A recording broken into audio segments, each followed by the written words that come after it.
Hello friends, welcome back to Uma's kitchen and beauty tips. Friends, అందరూ ఎలా ఉన్నారు? మరి నా వీడియో కానీ మీరు ఫస్ట్ టైం చూస్తున్నట్లయితే కింద ఉన్న సబ్స్క్రైబ్ బటన్ని ప్రెస్ చేసుకోండి. అలాగే పక్కనే ఉన్న బెల్ సింబల్ని యాక్టివేట్ చేసుకోవడం మాత్రం మర్చిపోకండి. ఫ్రెండ్స్, ఇవాళ మన recipe bakery style egg puffs అండి. వీటిని మనం చాలా ఈజీగా చాలా టేస్టీగా ఇంట్లోనే ప్రిపేర్ చేసుకోవచ్చు. అందరూ కూడా చాలా ఇష్టంగా తింటారు. మరి ఇప్పుడు ఎగ్ పఫ్స్ని ఎలా ప్రిపేర్ చేసుకోవాలో చూసేద్దాం. ముందుగా ఎగ్ పఫ్ని ప్రిపేర్ చేసుకోవడానికి ఒక 2 కప్స్ మైదా పిండిని వేసుకోండి ఒక బౌల్లో. ఇందులో ఒక 1/2 టేబుల్ స్పూన్ సాల్ట్ వేసుకొని బాగా మిక్స్ చేసుకోండి. కొంచెంగా వాటర్ని యాడ్ చేసుకుంటూ చపాతీ పిండి కన్నా కొంచెం మెత్తగా కలుపుకోవాలండి. చూసారా, పిండిని ఈ విధంగా కలుపుకుంటే సరిపోతుంది. బాగా కలుపుకున్న తర్వాత మూత పెట్టుకొని ఒక అరగంట సేపు పక్కన పెట్టుకుందాము. 1/2 అన్ అవర్ అయిన తర్వాత పిండిని మరొకసారి బాగా మిక్స్ చేసుకోండి. ఈ పిండి అంతటిని కూడా రెక్టాంగిల్ షేప్లో కానీ ఈ విధంగా రౌండ్ షేప్లో కానీ స్ప్రెడ్ చేసుకోవాలండి.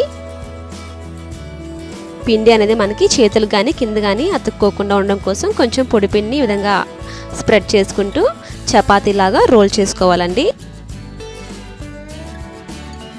ఇలా రెక్టాంగిల్ షేప్లో ప్రిపేర్ చేసుకోవాలండి. ఇప్పుడు దీని మీద బటర్ని అప్లై చేసుకోవాలి.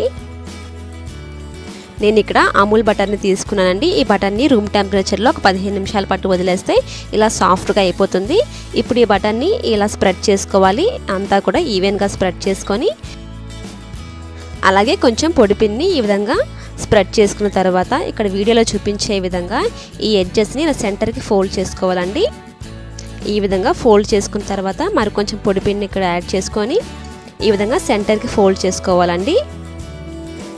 ఇప్పుడు దీన్ని ఒక ప్లేట్లోకి కానీ ఒక ట్రేలోకి కానీ ట్రాన్స్ఫర్ చేసుకొని దీని మీద ఒక తడి క్లాత్ ఈ విధంగా మొత్తం అంతా కూడా కవర్ చేసుకోవాలండి. తడి క్లాత్తో కవర్ చేసుకున్న తర్వాత డీప్ ఫ్రిడ్జ్లో పెట్టుకొని ఒక 20 నిమిషాల పాటు ఉంచుకోవాలి.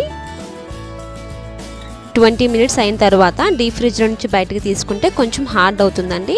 అందుకని రూమ్ టెంపరేచర్లో ఒక 5 నిమిషాల పాటు వదిలేస్తే చూసారా ఈ విధంగా కొంచెం సాఫ్ట్ అవుతుంది. కింద కొంచెం మైదా పిండి వేసుకొని దీన్ని మళ్ళీ చపాతీలాగా రోల్ చేసుకోవాలండి.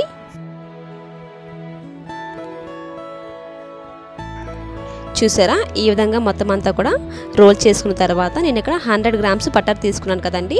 దాన్ని 3 పార్ట్స్ తీసుకొని ఒక పార్ట్ స్టార్టింగ్ ఫోల్డ్కి అప్లై చేసుకున్నాను. ఇప్పుడు సెకండ్ పార్ట్ తీసుకొని దీని మీద వేసుకొని మొత్తం అంతా కూడా ఈ విధంగా స్ప్రెడ్ చేసుకోవాలి. బటర్ అంతా కూడా అప్లై చేసుకున్న తర్వాత కొంచెం పొడి పిండిని మళ్ళీ మరొకసారి వేసుకొని మనం స్టార్టింగ్ లేయర్కి ఏ విధంగా అయితే ఫోల్డ్ చేసుకున్నామో అదే విధంగా ఎడ్జెస్ని సెంటర్కి ఫోల్డ్ చేసుకోండి. ఈ విధంగా ఫోల్డ్ చేసుకున్న తర్వాత దీన్ని ఒక ట్రేలోకి కానీ ప్లేట్లోకి కానీ షిఫ్ట్ చేసుకొని ఒక తడి క్లాత్ని వేసుకొని మరొక 20 మినిట్స్ పాటు డీప్ ఫ్రిడ్జ్లో పెట్టుకోవాలండి. మనకి పఫ్స్ కానీ కొంచెం పొరలుగా రావాలి అనుకుంటే ఒక 3-4 లేయర్స్ ఈ విధంగా ప్రిపేర్ చేసుకోవాలండి. అంత టైం లేదు అనుకుంటే ఒక 2 లేయర్స్ అయినా సరే మీరు ప్రిపేర్ చేసుకోవచ్చు. నేనైతే ఇక్కడ ఒక 3 లేయర్స్ ప్రిపేర్ చేసుకుంటున్నానండి. మనం ఫస్ట్ సెకండ్ లేయర్కి ఎలా అయితే ప్రిపేర్ చేసుకున్నామో అదే విధంగా రూమ్ టెంపరేచర్లో ఒక 5 మినిట్స్ పాటు బయట వదిలేసిన తర్వాత ఇలా సాఫ్ట్గా అవుతుంది. ఇప్పుడు పొడి పిండిని అప్లై చేసుకొని మనకి ఇంకా కొంచెం బటర్ మిగిలి ఉంది కదండి. మనం 3 పార్ట్స్ చేసుకుని 2 పార్ట్స్ ఆల్రెడీ అప్లై చేసుకున్నాం కదా. ఈ థర్డ్ పార్ట్ కూడా వేసుకొని మొత్తం అంతా కూడా స్ప్రెడ్ చేసుకోవాలి.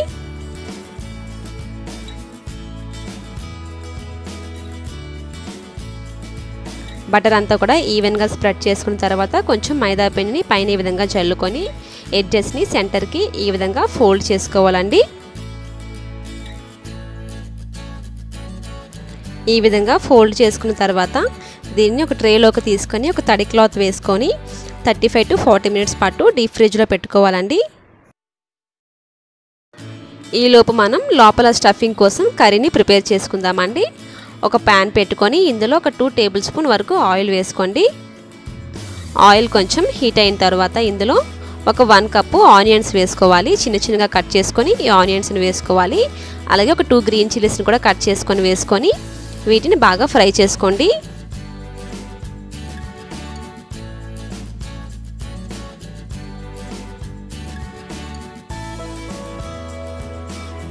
ఆనియన్స్ కొంచెం ఫ్రై అయిన తర్వాత ఇందులో ఒక పావు టేబుల్ స్పూన్ అల్లం వెల్లుల్లి పేస్ట్ వేసుకోవాలండి.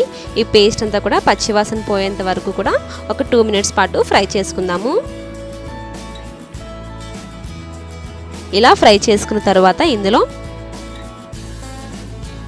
ఒక పావు టేబుల్ స్పూన్ సాల్ట్ వేసుకుంటున్నాను. మీ టేస్ట్కి సరిపడా సాల్ట్ వేసుకోండి. అలాగే ఒక పావు టేబుల్ స్పూన్ చాట్ మసాలా, ఒక పావు టేబుల్ స్పూన్ ధనియాల పొడి, పావు టేబుల్ స్పూన్ కారం కూడా వేసుకొని వీటిని బాగా కలుపుకోండి.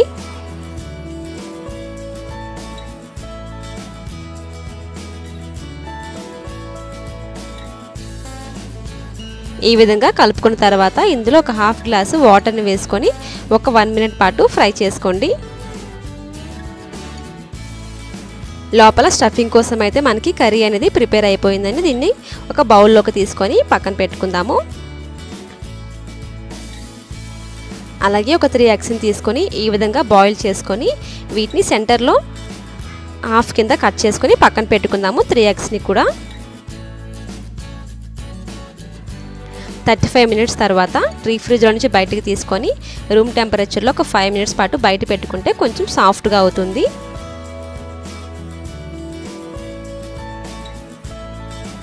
పఫ్ పేస్ట్రీ అయితే రెడీ అయిపోయిందండి. దీన్ని మనం ఒక 10 పఫ్స్ వరకు ప్రిపేర్ చేసుకోవచ్చు.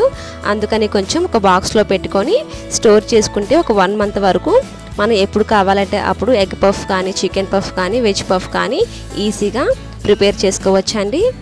ప్రతిసారి ఇలా పేస్ట్రీ ప్రిపేర్ చేసుకోకుండా ఈ విధంగా ఎక్కువ ప్రిపేర్ చేసుకొని ఒక కంటైనర్లో స్టోర్ చేసుకుంటే సరిపోతుంది. ఇప్పుడు ఈ పార్ట్ని కొంచెం పొడిపిండి అద్దుకుంటూ చపాతీలాగా రోల్ చేసుకోవాలండి. ఈ విధంగా రోల్ చేసుకుంటే సరిపోతుందండి. మరి పల్చగా కూడా చేసుకోకూడదు. ఈ థిక్నెస్లో ఉంటే మనకి సరిపోతుంది. ఇక్కడ నేనైతే ఒక 6 పఫ్స్ వరకు ప్రిపేర్ చేసుకుందాం అనుకుంటున్నాను. అందుకని ఈ విధంగా 6 పార్ట్స్ కింద కట్ చేసుకుంటున్నాను. మీకు ఎన్ని కావాలంటే అన్ని పఫ్స్ ప్రిపేర్ చేసుకోవచ్చండి. అలాగే మనం ముందుగా బాయిల్ చేసి పెట్టుకున్నాం కదా, ఈ ఎగ్స్ మీద కొంచెం మిరియాల పొడి, కొంచెం కారం, అలాగే కొంచెం సాల్ట్ కూడా ఈ విధంగా స్ప్రెడ్ చేసుకోండి. ఇప్పుడు దీని మీద మనం ముందుగా ప్రిపేర్ చేసి పెట్టుకున్న కర్రీని ఒక 1 టేబుల్ స్పూన్ వరకు అన్నిటి మీద కూడా ఈ విధంగా వేసుకోండి. అలాగే మనం బాయిల్ చేసి పెట్టుకొని కట్ చేసుకున్నాం కదా ఎగ్స్ని, ఈ ఎగ్స్ని కూడా ఈ విధంగా మొత్తం అన్నిటి మీద పెట్టుకుందాము. మీకు కావాల్సిన షేప్లో ఈ విధంగా మనం షేప్ అనేది ప్రిపేర్ చేసుకోవచ్చండి. మీకు ఏ షేప్ అయితే కావాలో ఆ షేప్లో మీరు పఫ్స్ని ప్రిపేర్ చేసుకోవచ్చు. నేనైతే ఇక్కడ 2 షేప్స్ మీకు చూపిస్తున్నాను ఏ విధంగా క్లోజ్ చేసుకోవాలనేది. ఎడ్జెస్ని ఈ విధంగా పాలతో తడి చేసుకొని ఆ తర్వాత క్లోజ్ చేసుకుంటున్నాను. ఇలా అయితే పఫ్స్ అనేవి మనకి విడిపోకుండా ఉంటాయండి. అన్ని పఫ్స్ని కూడా ఈ విధంగా ప్రిపేర్ చేసి పెట్టుకుందాము.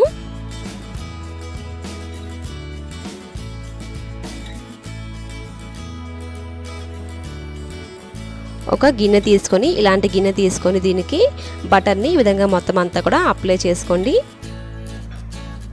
ఒక గిన్నె కానీ అలాగే కుక్కర్ కానీ తీసుకొని ఒక 1/2 ఇంచ్ వరకు ఇసుక కానీ సాల్ట్ కానీ వేసుకొని ఒక స్టాండ్ని ఈ విధంగా పెట్టుకొని దీని మీద మనం బటర్ అప్లై చేసుకున్న గిన్నెని పెట్టుకోవాలండి. ఇందులో మనం ప్రిపేర్ చేసి పెట్టుకున్న పఫ్స్ని ఈ విధంగా వేసుకోవాలి.